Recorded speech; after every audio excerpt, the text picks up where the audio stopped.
የከተማችን ህይወት በውበትና በለውጥ ጎዳና ላይ ትገኛለች። የቂርቆስ ክፍለ ከተማ አስተዳደርም የነዋሪውን ማህበራዊና ኢኮኖሚያዊ ኑሮ ለማቃለል ሌት ተቀን በትጋት እየሰራ ይገኛል። ሰላም ጤና ይስጥልን። ይህ ቂርቆስ ኮሙኒኬሽን ነው።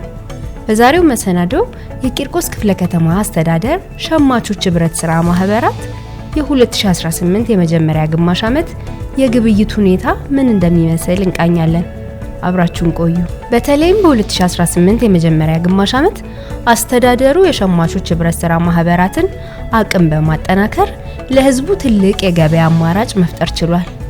በመደበኛ ቀናትና በበዓላት ወቅት የተዘጋጁት ባዛሮች የዚህ ስኬት ማሳያ ናቸው። ይህንን ስራ በበላይነት ክትትልና ድጋፍ የሚያደርገው የምርት ጥራቶቹ የተጠበቁ እንዲሆኑም የሚያደርገው ባዛሮች እንዲዘጋጁና ሸማቹ እንደ ልብ እንዲገበያይ መንገዱን የሚጠርገው የክፍለ ከተማው ህብረት ስራ ጽፈት ቤት ነው። በእነዚህ 6 ወራት ብቻ 3254 ኩንታል ጤፍ፣ ከ185000 ሊትር በላይ ዘይት፣ 36368 ኩንታል ስኳር እንዲሁም የተለያዩ የጥራጥሬና የዱቄት ውጤቶች ለነዋሪው ቀርበዋል።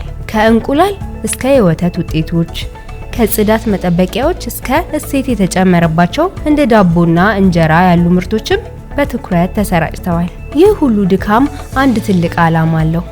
ይኸውም የክፍለ ከተማው ነዋሪ ካልተገባ የዋጋ ንረትና አላስፈላጊ ወጪ ተጠብቆ መንግስት ድጎማ የሚያደርግባቸውን የግብርናና የኢንዱስትሪ ምርቶች በጥራትና በፍትሃዊነት እንዲያገኝ ማስቻል ነው። ከትርፍ ይልቅ አገልግሎትን ያስቀደሙት የሸማቾች ህብረት ስራ ማህበራት በአጠቃላይ ከ486 ሚሊዮን ብር በላይ ግብይት በማከናወን የነዋሪውን ማዕድ በታማኝነት ሞልተዋል።